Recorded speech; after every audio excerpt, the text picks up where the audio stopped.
వాళ్ళకు మంచి జరిగినప్పుడు వాళ్ళు వస్తారు ముంగడ.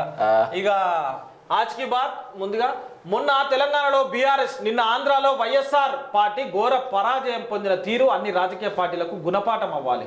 అదృష్టానికో ప్రజల దయతోనో సమాజానికి ప్రజలకు మంచి చేయమని అధికారం ఇస్తే మహారాజులమయ్యాం అనుకొని ప్రజలకు సేవకులుగా ఉండాల్సిన నాయకులు ప్రజలను సోమరిపోతులుగా చేయడానికి అవసరం లేని ఎన్నో సంక్షేమ పథకాల పేరుతో ప్రజాధనాన్ని పక్కదారిలో పంపించుకున్నారు.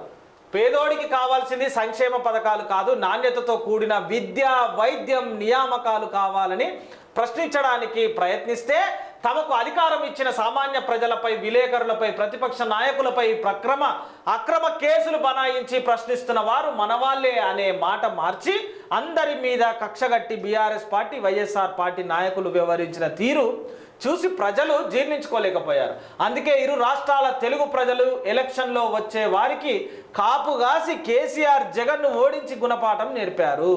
తెలుగు రాష్ట్రాల ప్రజలు నచ్చితే గుండెలు పెట్టుకుంటారు, నచ్చకపోతే బొంద పెడతారనే విషయం ఇప్పటికైనా గుర్తుపెట్టుకోండి.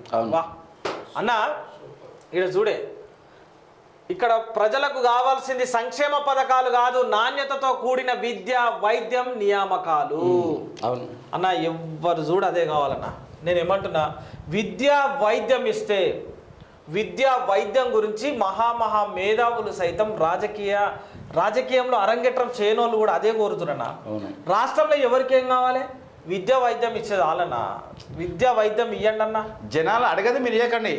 వద్దు. 6 పథకాలు బొందలు పెట్టుకొని ఎవడు అడిగిండే? ఇప్పటి వరకు విద్యాశాఖ మంత్రి లేడన్నా. ఒకటన్నా ఆరోగ్య శాఖ మంత్రిని పెట్టినావు.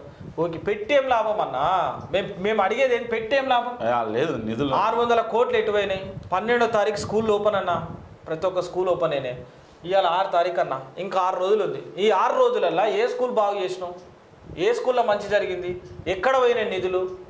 ప్రైవేట్ స్కూళ్ళకు లక్షల రూపాయల ఫీజులు అడగొద్దు అనేటువంటి విషయం తల్లిదండ్రులు నెత్తినోరు కొట్టుకుంటే ఏం చేసిరన్నా మీరు?